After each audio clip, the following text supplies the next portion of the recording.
How far can a selfie travel before it reaches a courthouse?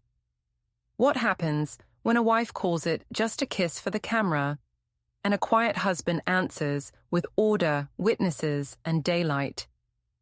Can a woman who lives for likes survive the moment the paperwork lands in her hands? Before we dive deeper into this story, I have one small request. Please subscribe, drop a like, comment, and hit that hype button to boost this channel so more people can discover these incredible stories.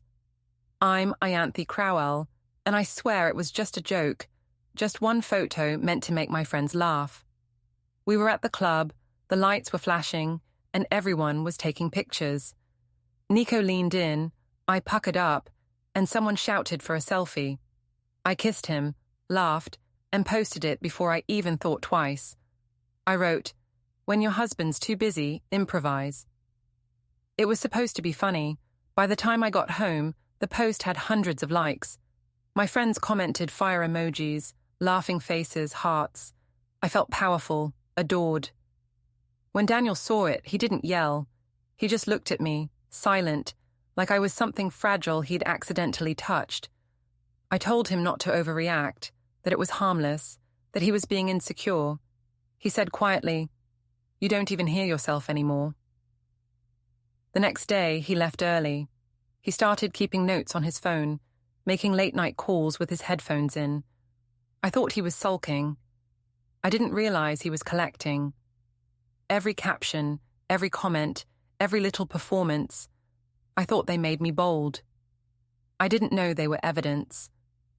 The morning after the post, I woke up to sunlight cutting through the blinds and my phone buzzing non-stop on the nightstand. Notifications stacked like confetti, likes, tags, reposts. I smiled before I even looked. I thought, finally, people are noticing me again. Daniel wasn't in bed. I heard movement in the kitchen, slow and quiet. The smell of coffee floated in.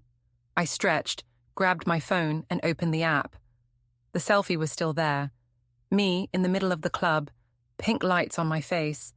Nico leaning in, my lips on his cheek, maybe a little too close. The caption looked cheeky. "When your husband's too busy, improvise." The comments were full of people cheering me on. One said, "Queen energy." Another wrote, "If he doesn't appreciate you, someone else will." It made me laugh. I felt electric again. When I walked into the kitchen, Daniel was sitting at the table. His coffee mug was the grey one, mine was the white one, but this time they sat on opposite sides of the counter instead of together. He looked up briefly, then back at his tablet. I tried to sound light. I said we'd gone out to celebrate a co-worker's birthday, and things just got funny. He didn't interrupt. I added that it was only a joke picture, just for laughs. He nodded once, still staring at the screen. I leaned against the counter and said, "You're really quiet this morning." He said, "I'm thinking about how easy it is to confuse attention with worth." I frowned and said, "It's not that deep." He said, "It is when the caption makes it public." That tone, low, steady, and calm, made my stomach tighten. I told him he was overreacting, that everyone online understood it was just humor. He said, "That's the problem. You care more about everyone online than the person standing in front of you." I wanted to argue, but instead I opened the fridge and stared inside, pretending to be busy. Then he said, "I'll be downtown at 10:35. I turned, confused. "For what?" He just said, "Something personal." I laughed like it was nothing, but I noticed how he slid his tablet into his bag and zipped it neatly, like a man leaving something behind. When he left, the door latch clicked shut, quiet but final. I scrolled my feed again and saw Nico had commented under the photo, "She's trouble." I smiled and hearted it. A few minutes later, my sister texted, "You really posted that. You're brave." Brave, I like that word better than reckless. I cleaned the kitchen half-heartedly. When I picked up Daniel's mug, I noticed a folded sticky note beside it. In his handwriting, small and even, were the words, "Bring forms." I tossed it in the trash without thinking. By noon, the post had been reshared twice. Someone had even cropped Daniel out of an old anniversary photo and replaced him with Nico's face. I should have been embarrassed, but instead, I thought it was kind of hilarious. People finally found me interesting again. When Daniel came home that evening, I tried to act normal. I asked if he wanted dinner. He said he'd already eaten. He placed his bag by the couch and pulled out a folder labeled Household. He sat down and began sorting papers. I joked that he looked like an accountant. He said, "It helps me stay organized." Then his phone buzzed on the table. The screen lit up, meeting, personal, and he quickly dismissed it. I teased him again, saying he had secrets now. So when Jasper texted later, "Still friends?" I replied with a smile emoji. Around noon, I saw Caleb's laptop open on the dining table. I was looking for my charger, I swear, but the screen caught my eye. There was a spreadsheet open. It had initials, mine, his, and a few dates listed beside them. No labels, just clean, careful columns. When he walked in, I stepped away quickly. He didn't say anything. He closed the laptop gently, as if afraid it might break, then picked it up and carried it into the study. The sound of the drawer locking came a moment later. I told myself he was being paranoid. I told myself it wasn't about me. That night, Jasper posted another photo. It was the same moment, but from a different angle. The slap frozen midair, my laughter in full bloom. Someone had tagged Caleb, and under it, a comment, "Your wife's hilarious." I wanted to message the poster, tell them to delete it, but then people started liking it. Some even defended me. "She's just confident. Don't police women having fun." It made me feel righteous, so I didn't delete it. I reshared it again with a winking face and the caption, "Relax, it's just a joke." When Caleb got home, I asked if he'd seen the post. He said yes. I asked what he thought. He said nothing. Just went to the bedroom, took off his tie, and opened his phone. I saw the reflection of his screen in the mirror. His calendar was open, and I caught a glimpse of a reminder. Meeting, personal. I told myself it was about work. Maybe it was, but he'd never labeled anything like that before. That night I tried to talk to him again. I said he was making me feel like a criminal. He said he didn't want to fight. I said it wasn't fair that I was being punished for someone else's bad joke. He said, "You laughed at it." I told him I was trying to lighten the mood. He said, "You humiliated me." I told him I didn't care what people thought. He said, "That's the problem." He didn't shout. He didn't slam doors. He just folded his clothes, placed them in a neat stack, and went to sleep on the guest bed. The next morning, I woke to the smell of coffee and printer toner. I walked to the kitchen and saw him standing there, pressing a few buttons on the printer. A blank page slid out. He looked at it for a second, then tore it neatly in half and threw it away. He left soon after. I noticed the same reminder flash on his phone screen as he grabbed his keys. Downtown 9:10. I told myself it was just another meeting. When he was gone, I walked into the study. The guest bed was slightly disturbed, like he'd barely moved all night. His laptop was gone. The desk drawer was locked again. For the rest of the day, I couldn't shake a strange feeling. Something heavy in the air, like the silence had weight. I tried calling him once around lunch. It went to voicemail. I sent a text, "We should talk later." He didn't reply. By evening, I felt angry again. I told myself he was acting superior, like a saint waiting for me to fall to my knees. I poured a glass of wine and texted Jasper. Can't believe he's still mad. Jasper sent back a laughing emoji and a message that read, "He'll get over it. You're worth the trouble." I stared at that for a while. I liked the sound of it. Worth the trouble. When Caleb came home, I hid my phone quickly. He didn't ask what I was doing. He didn't even glance my way. He walked straight to the kitchen, washed his hands and made tea again. Just one mug this time. I said, "You're really not going to talk to me?" He said, "Not tonight." I said, "You can't keep freezing me out," he said. "You've already said everything that matters." He walked out of the kitchen and went upstairs. The faint sound of a drawer clicking shut followed. I sat alone in the dim light, scrolling through that photo one more time. The laughter that had once sounded harmless now echoed like mockery. I zoomed in on my own face, eyes half closed, head tilted back, smiling like I didn't care about anyone in the world. I thought about deleting it then. I didn't. Instead, I wrote a new caption for my next post. Some people can't take a joke. Before I hit publish, I hesitated.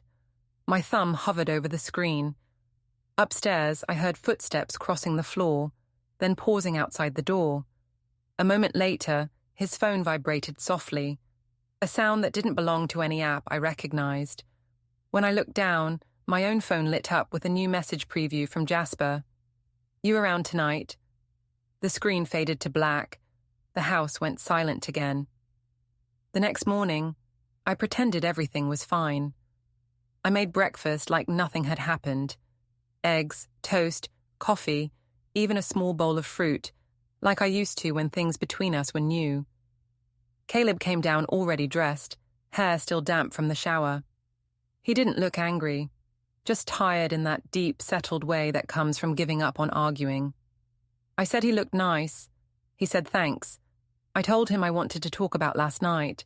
He said, "Not before work."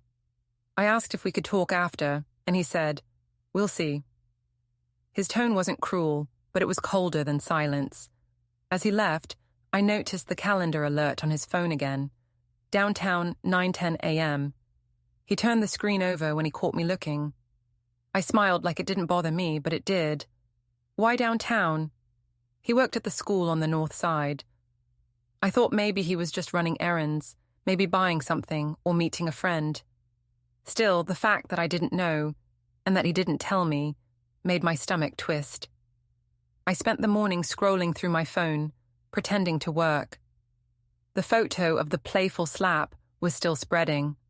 People I barely knew were tagging me, saying things like, "You're hilarious," or "Queen energy." Every like, every comment made me feel lighter, stronger. Around noon, my manager, Harold, walked over to my desk. He was holding a tablet. He said he wanted a quick word. I followed him to the small HR glass room, the one that felt more like a fish tank than an office. He turned the tablet around to show me something. One of the photos from the party, me laughing with Jasper, Caleb's name tagged below it. My stomach dropped, but I kept my expression calm. Harold said someone had sent it to a client who follows our page, and now the client had concerns about professionalism. I told him it was my personal life. He said when people connect my name to the company, it becomes the company's business. I tried to laugh it off. I said, "It was just a joke." He looked at me for a long time before saying, "Then maybe stop telling it." When I got back to my desk, my phone buzzed. A message from Jasper. "Didn't mean to cause drama. Hope he's not too mad." I replied, "He's being ridiculous." Jasper sent back, "Always said he was too stiff. Maybe he needs to loosen up." I didn't answer, but I smiled. That afternoon, Caleb sent a short message. "Won't be home for dinner." No explanation, no heart emoji like before. Just that. I replied with "okay," then stared at it for 10 minutes before deleting the chat history altogether. When I got home, I noticed his laptop was gone from the dining table. The space where it usually sat was empty, except for a single notebook. I opened it, thinking it was one of his lesson plans. But the first page had lists, dates, places, small notes like photo posted, comment 1103, and shared again. It looked like some kind of record. I didn't understand it. Why would he write down that stuff? Then I realized every note matched something from my social media. Every time I posted about the party, the laughter, the joke, he had written it down. I closed the notebook quickly, my pulse racing. When he came home, I asked what the notebook was for. He said, "Keeping track." I asked, "Of what?" He said, "Patterns." I laughed and told him he was starting to sound paranoid. He said quietly, "Maybe." Later, I heard the faint hum of the printer from his study. I peeked in. A blank page slid out like before. He tore it neatly and placed the halves into the bin. I asked what he was printing. He said, "Nothing yet." The word "yet" sat in my mind all night.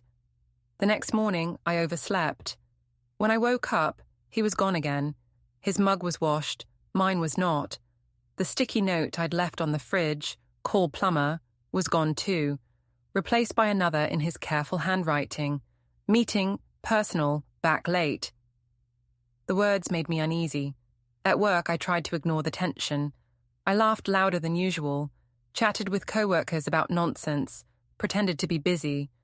But around lunch, Harold passed me in the hallway and said softly, "Keep things quiet for a while, okay?" I asked what he meant. He said, "You don't want to trend for the wrong reasons." When I got back to my desk, my computer pinged. Someone had tagged me in another clip, this time a short video of Jasper and me from the same party. You could see him lean close, whisper something, and me laughing again, swatting him playfully. The caption read, "Flirting or friendly?" I untagged myself immediately. My hands shook. I texted Jasper, asking him to tell whoever posted it to delete it. He said he didn't know who had filmed it. I told him this was getting out of hand. He said, "It's harmless. You're overthinking it." That was when I realized how easily those words came to men like him. It's harmless. You're overthinking it. When Caleb came home that night, he looked calm again, too calm. He asked if I had a good day. I said, it was fine. He asked if anything interesting happened online.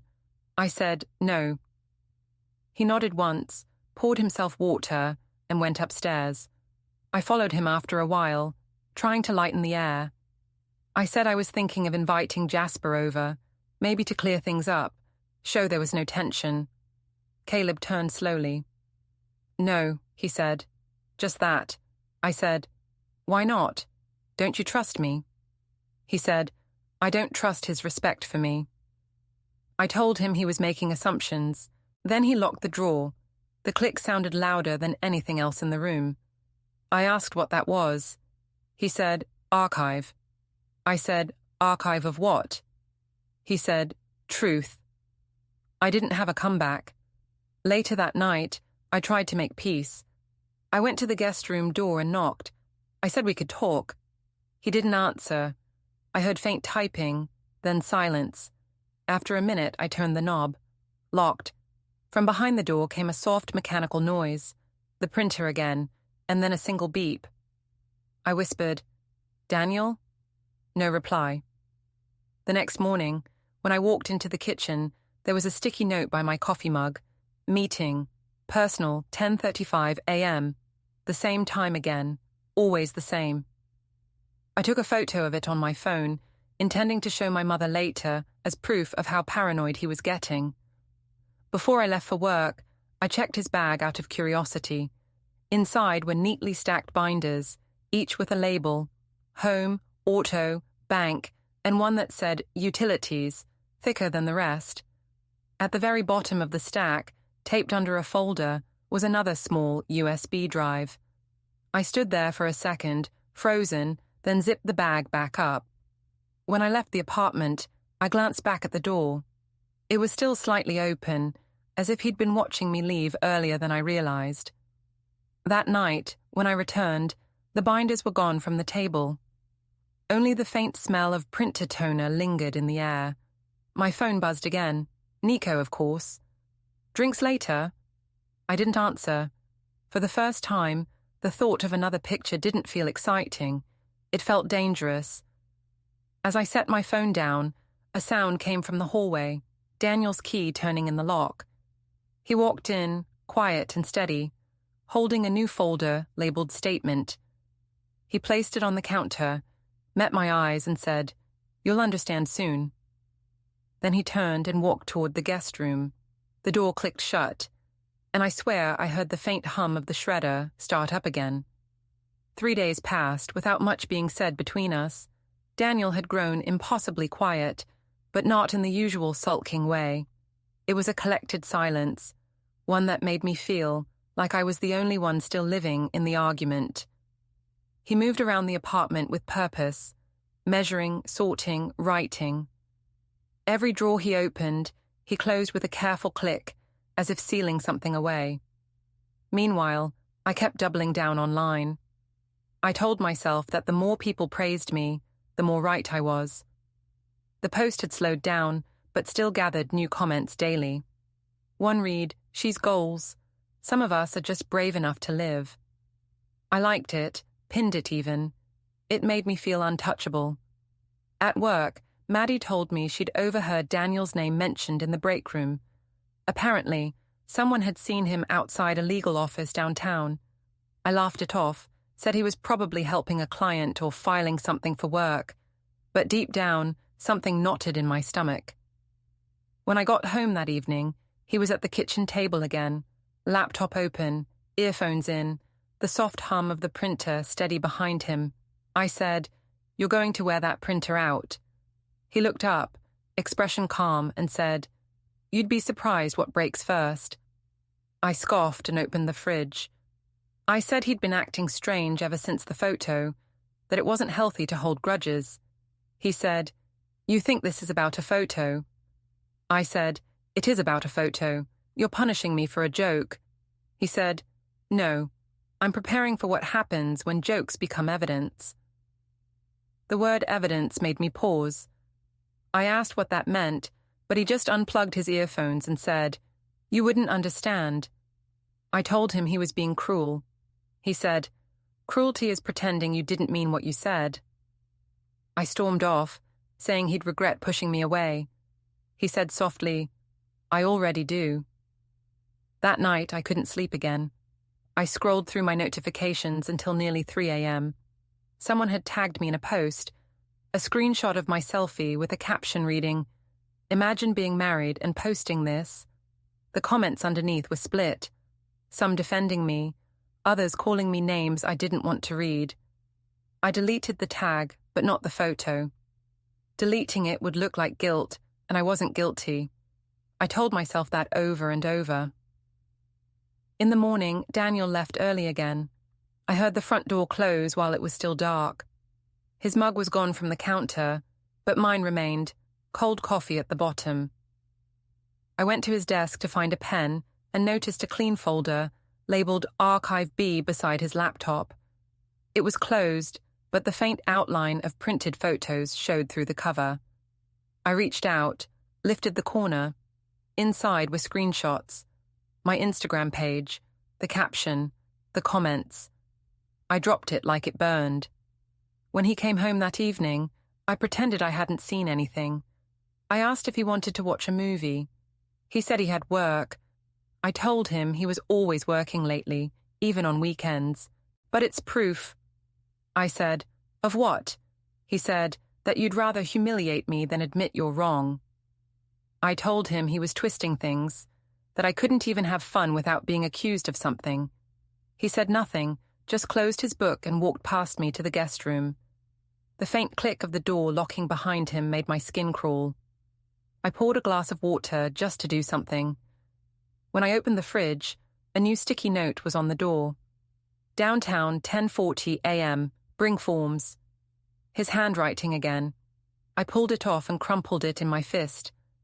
The next morning, he was gone before sunrise. The house smelled faintly of printer toner again. I opened the trash bin and saw small shredded strips of paper, like confetti. I picked one out. It had my name on it, half visible. That afternoon, while working from home, I got a call from my sister, Lynn. She said she'd seen my latest post. I asked what she thought. She said carefully, "It looks bad, Ev." I said, "It's just a joke." She said, "Caleb looked really uncomfortable last time I saw him. Maybe give him a break." I said, "He's fine. He's just being sensitive." She sighed and said, "He's quiet, not weak." That irritated me more than it should have. I told her she always took his side, and she said softly, "Because he's not lying." Then she hung up. I sat there, staring at my reflection in the dark laptop screen. For the first time, I wondered if maybe people were laughing at me, not with me. When Caleb came home that evening, he looked like he'd spent the whole day thinking. He placed his briefcase down carefully and said, "We need to talk." I braced myself for another cold lecture, but instead he spoke calmly, almost too calmly. He said he'd been thinking about what kind of person he wanted to be, someone who reacts or someone who resolves. I said, "What's that supposed to mean?" He said, "It means I'm not going to argue anymore." I said, "So you're just giving up?" He said, "No, I'm documenting." The word hit me like a bucket of cold water. I laughed, but it came out shaky. I said, "That's insane." He said, "Maybe, but it's fair." Then he turned and went to his study. The door closed softly. A few minutes later, the faint whir of the printer started again. I couldn't help myself. I went to the door and pressed my ear against it. I heard the sound of paper being stacked, a folder sliding shut, then the click of a drawer locking. When he came out, he looked at me like he was seeing a stranger. I said, "What are you doing?" He said, "Preparing." "For what?" I asked. "For peace," he said. I wanted to scream. Instead, I said, "You're scaring me." He said, "You should be." He walked upstairs. The only sound left was the slow hum of the printer cooling down. I couldn't sleep. I sat on the couch, scrolling through my phone again, rereading every comment on that photo. Most had stopped being funny. Some were gone, deleted by users who probably realized it was getting messy. But one new comment stood out, from someone anonymous. "Wait until he gets proof." I deleted the whole post. It felt like trying to erase a stain that had already soaked through. The next morning, he didn't speak to me. Just packed a few things into his briefcase, drank his tea, and left. I watched him from the window as he got into the car. He didn't even glance back. When I turned around, the counter looked too clean, empty except for a single USB stick, taped under the taxes folder. I peeled it off, my hands trembling. The label read simply, Archive A. I didn't open it. I couldn't. By late afternoon, the house felt unbearable. I went to the park near the river just to breathe. Jasper called, said he'd seen Caleb unfollow him online, and joked that my husband was getting bold. I didn't laugh this time. He asked if I wanted to meet for coffee. I said no, not now. He said, "You're scared of him?" I said, "No, I'm scared of what he's planning." He said, "He's too passive for anything serious." But when I hung up, I didn't feel reassured. Caleb wasn't passive. He was precise. That evening, I came home and saw him in the kitchen, sorting papers into 3 stacks, one labeled home, another bank, and the third personal. I asked what he was doing.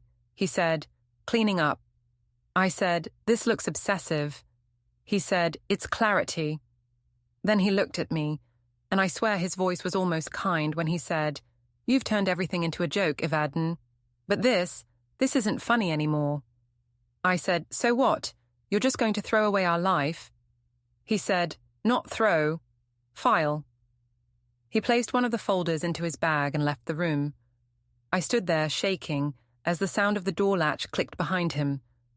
I thought of following him. I didn't.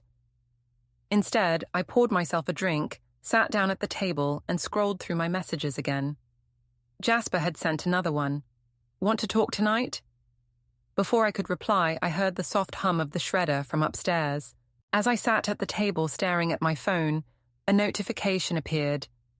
"Your photo has been shared in another post." I opened it, heart racing. It wasn't from a stranger. It was from Daniel. He'd posted a picture of our wedding rings sitting side by side on the counter, captioned simply, "Things we keep for records." I froze. Then I heard a soft sound, a car pulling into the driveway outside. Footsteps approached the front door. A camera flash went off through the window. The next morning, sunlight hit the blinds in hard lines. I hadn't slept. The camera flash from the night before still replayed in my head, over and over, until I wasn't sure if it had really happened. When I finally got up, Daniel's side of the bed was perfectly made. Not just neat, flat, tucked tight like a hotel sheet. Downstairs, the kitchen looked staged. His grey mug was gone. My white one sat clean beside the sink. No note this time, no folder on the table. Only the faint smell of paper, ink, maybe toner hanging in the air. I sat at the counter trying to calm myself. I told myself he was just trying to scare me, that all this talk about records and evidence was some kind of emotional test. He always wanted to feel smarter, calmer, better than me. This was just another way to win. Then my phone buzzed. Group chat with my sister, my mother, and me. The message was from Mom. "Did you and Daniel separate? Someone sent me something online." My throat tightened. I opened the link. It was the same photo Daniel had posted, the wedding rings on the counter, but now it had been shared by one of his cousins, captioned, "Respect yourself enough to walk away." I wanted to scream. Instead, I typed, "We're fine. He's just being dramatic." My sister replied, "He doesn't look dramatic. He looks done." I threw my phone onto the couch and pressed my hands over my face. This wasn't supposed to spiral like this. It was a joke. One picture. Around noon, Daniel came home. I heard the front door open softly, the squeak of his shoes on the tile. He set something on the counter behind me. When I turned, I saw another folder, this one thinner, labeled Household, Summary. He didn't look at me when he said, "We should talk about what happens next." I said, "What does that mean?" He said, "It means what it sounds like." I crossed my arms and said, "You're not the victim here, Daniel. You're acting like I cheated on you." He said, "Didn't you?" That made me freeze. I said, "You don't get to twist this. I didn't do anything." He said, "Then you should be able to prove it." The way he said it, calm, measured, factual, made me want to throw something. I told him he was being controlling. He said, "No, I'm just documenting what's already true." I asked what that meant, but he just gave that same small, infuriating smile and said, "You'll see soon." He left again, just like that. I sat staring at the folder he'd left behind. Curiosity finally won. I opened it. Inside were pages of bills, checklists, inventory of things we owned together, photos of furniture, serial numbers, even notes about shared purchases. Every line was dated and signed in his handwriting. It wasn't a conversation anymore. It was preparation. That night, I went to my parents' house. I told them everything, or at least the version that made me sound right. I said Daniel had become cold and paranoid over a harmless photo, that he was acting like some kind of detective. My mother sighed and said, "He's punishing you for being desirable." But my father didn't say anything at first. He just stared at his hands. After a while, he said, "Sometimes people prepare quietly because they're finished arguing." I asked what that meant, and he said, "It means you might have already lost him." That stung more than I wanted it to. I told him he was wrong, that Daniel was too proud to actually leave. Then my mother interrupted, saying, "Maybe stop giving him reasons to think you want someone else." I glared at her, but she just shook her head. Before I left, my father said, "If he starts moving money or asking questions about property, you need to take that seriously." I brushed it off, even though my stomach twisted again. When I got home, Daniel was sitting in the living room, typing something on his laptop. I told him where I'd been. He said, "Did they tell you I'm crazy too?" I said, "They said you're making things worse." He said, "Good. At least they noticed." I asked him if he was trying to ruin me. He said, "I'm trying to finish this properly." Then he stood up, took his phone, and walked past me toward the door. As he opened it, he said quietly, "I'll handle things properly now." Then the door closed, and I heard the lock slide. I stood frozen for a long time before finally sitting on the couch. My phone buzzed again, another group chat, this time my co-workers. Maddie had sent a screenshot of my original selfie, now paired with Daniel's ring photo. The caption someone added read, "Modern Love, Exhibit A and B." I wanted to throw up. When I went into the guest room to confront him, it was empty. His desk was clear, except for a single sticky note in the center. Downtown, 8:55 a.m. Personal. I grabbed the note and crumpled it. I said out loud, "You're not doing this." But he was. The next morning, I woke to find the wardrobe half empty. His suits, shirts, shoes, all gone. Only hangers remained, perfectly spaced. I called his phone. No answer. I sent a message. "What are you doing? This isn't funny." A minute later, the message showed as read. No reply. At noon, my sister texted me. "He called Dad." I asked, "About what?" She said, "He said he's taking steps. Dad told him to make sure it's all legal." I sat down on the bed, shaking. Later that day, Daniel came home quietly. I ran to him, desperate to stop whatever this was. I told him I was sorry, that I shouldn't have posted the picture, that I'd delete every trace of it. He didn't respond right away. He just set down his keys and looked around the apartment like he was taking one last look at it. Then he said, "It's not about deleting. It's about what's already seen." I said, "You're overreacting. We can fix this." He said, "No, we can document this." I grabbed his arm and said, "Please, Daniel, don't ruin our lives over one mistake." He pulled away gently and said, "You ruined it by making strangers part of our marriage. I'm just filing the paperwork." I said, "Paperwork for what?" He said, "You'll find out soon enough." He walked toward the guest room again, calm, precise.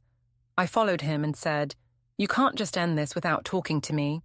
He turned back and said, "I've talked enough. You just didn't listen." Then he shut the door.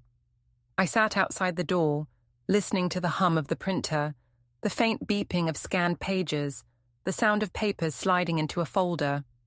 I whispered through the door, "Please don't do this." No answer.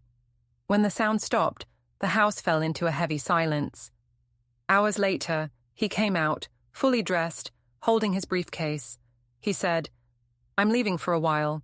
You should stay somewhere else too." I said, "You can't just tell me to leave my own home." He said, "You'll understand why soon." Then he stepped closer, his voice still calm. "I'm handling this properly now." Then he looked at me one last time, slipped on his jacket, and walked out the door without another word. For 2 whole days, I didn't hear from him. No texts, no calls. The apartment felt wrong without his steady, quiet presence. I kept telling myself that silence meant he was cooling off, that he'd realize he was being ridiculous and come back. But every hour that passed made it clearer. Daniel wasn't sulking. He was building something I couldn't see. By the 3rd morning, I gave up pretending I wasn't scared. I called his office. The receptionist said he had taken personal leave. I asked when he'd be back. She said, "He didn't say." That night, I searched the house for clues, like a guilty person in a movie. The guest room was locked again, but on the desk outside the door was a folder labeled Bank, Account Summary. Inside were printed statements, line by line, transfers, withdrawals, everything carefully highlighted. Some amounts were small, almost hidden among routine payments. Others were larger, spaced weeks apart. He was moving money. When I saw it, I couldn't breathe. My first thought wasn't even fear. It was humiliation. What if he told people I'd driven him to this? What if they believed him? My phone buzzed. A new message from him. "I'll come by tomorrow to collect some things. Please don't be here." That was it. No explanation, no emotion, just instructions. I threw my phone on the couch, shaking. I texted Maddie, said I thought Daniel was planning something serious. She said, "Serious like what? Divorce?" I stared at the word for a long time before replying. He wouldn't. But even as I typed it, I knew he might. The next morning, the doorbell rang. I opened it expecting him, but it was his brother, Owen, holding a small box. He said Daniel had asked him to drop it off. I said, why couldn't he do it himself? Owen said, he thought you'd rather not see him right now. I wanted to scream, but Owen just handed me the box and said quietly, he's calm. That's not good. Then he left. Inside the box were Daniel's watch, his wallet, and the ring I'd given him for his last birthday. Underneath was a folded note. Keep these for now, I'll handle it properly. That word again, properly. The rest of the day felt like fog. I sat in the kitchen staring at the note. Every small sound, the hum of the fridge, the ticking clock, felt too loud. In the evening, I drove to my parents' house again. My mother opened the door before I even knocked. She said, I saw the new post. I asked, what post? She handed me her phone. Daniel had uploaded a photo to his account, just a close-up of a single empty chair at a dinner table. The caption, sometimes silence is the loudest answer. The comments were full of sympathy. People told him to stay strong, that he deserves better. Some even tagged me. My mother said softly, he's setting the stage, dear. I said, for what? My father came into the hallway. He said, for court. I laughed, but it came out shaky. He wouldn't take it that far. Dad said, he doesn't need to yell to end things. He just needs proof. I drove home shaking. When I walked inside, the lights were off. The air smelled faintly like printer ink again. On the counter sat another folder, thinner this time. Home, inventory. I didn't open it, I couldn't. Instead, I called him. He answered on the third ring. His voice was calm, level. I said, what are you doing to me? He said, I'm doing what I should have done months ago, protecting myself. I said, from me? I'm your wife. He said, not anymore. I said, you can't just decide that. He said, it's already decided. Then I heard paper rustling, a quiet pen scratching across a page. I said, you sound like you're writing something down. He said, I am. Notes. For what? I asked. For fairness, he said again. I shouted that he was cruel, manipulative, heartless. He didn't respond, just the faint sound of flipping pages. Then he said, I'll be by tomorrow afternoon. Please don't make it worse. The line went dead. That night, I barely slept. Every sound felt amplified. The wind through the vents, the settling of the walls, the ticking of the clock. Around 2 a.m., I got up and went to his desk again. The drawers were locked, but a small sticky note was pressed against the side. File uploaded successfully. That phrase made my hands shake. Uploaded where? To whom? At dawn, I sat at the kitchen table, staring at the same spot he used to sit. My phone buzzed, a reminder notification from the shared calendar I'd forgotten to delete. Downtown, 9:25 a.m. I pressed my hand against my forehead. Always downtown, always different times. I drove there. I didn't even know why. Maybe to catch him, maybe to prove something to myself. The city was half awake, the buildings gold in the morning light. I parked near the cafe across from a line of law offices, and then I saw him, Daniel, standing outside one of the glass doors, holding a folder under his arm. He wasn't looking around. He wasn't hiding. He just waited calmly until a woman in a navy suit came to greet him. They shook hands, exchanged a few quiet words, and went inside. My stomach dropped. I sat in the car, frozen, watching the door close behind them. He was really doing it. I drove home in silence, gripping the steering wheel so hard my fingers hurt. When I got back, I opened every drawer in the apartment, searching for something, any sign this could still be fixed. But all I found were copies, labels, folders, everything dated, everything organized. On the counter, next to the toaster, sat a new sticky note. Meeting, personal, 11:10 a.m. I laughed, almost hysterical. He was documenting meetings about our breakup, while I was still trying to have one last conversation. I called him again. He answered, but this time his tone was firm, not soft. He said, "Ianthe, please stop calling." I said, "We need to talk before you do anything permanent." He said, "Everything's already permanent. I'm just making it official." I said, "You're ruining our life." He said, "No, you ruined it publicly. I'm ending it privately." That stung more than anything he'd said before. I whispered, "I didn't mean to hurt you." He said, "I know. You just didn't care enough not to."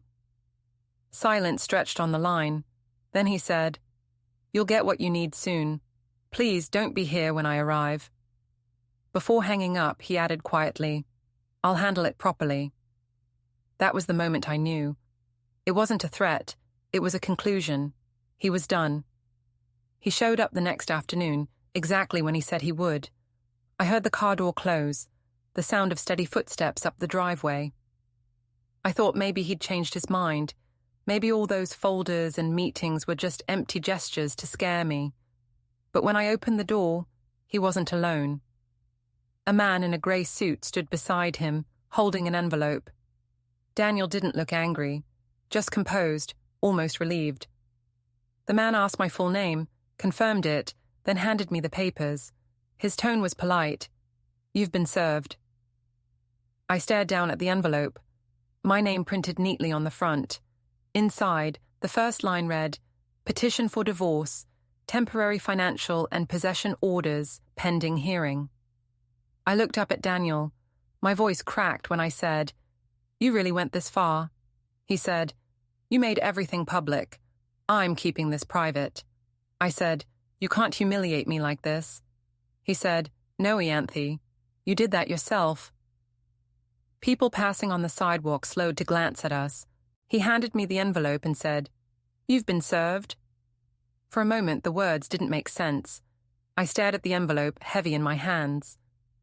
When I opened it, the first page began with my full name, the date, and the word petition in bold. My stomach turned. I skimmed the next line. Notice of divorce, temporary financial and possession orders, pending. My breath caught. Caleb had done it. Across the street, I saw him standing by his car, arms folded, calm as ever. He wasn't watching me with anger, just quiet certainty. I stepped outside, shouting his name. He didn't move. I asked, "You planned this?" He said, "I followed through." I said, "You can't just end it like this." He said, "It ended the moment you laughed." Then he got into his car and drove away. The papers trembled in my hands. Neighbors had started watching from their windows, pretending not to. Someone whispered my name. I felt heat rush to my face, but I couldn't look away from the street where his car disappeared. Inside the envelope, there was a small slip of paper with his handwriting on it. "Peace is better than pretending." The words blurred as tears filled my eyes. I sank onto the steps, the sound of the city around me fading to nothing. Don't forget to hit like, subscribe, and turn on the bell so you don't miss the next story. Write in the comments from which city you are watching.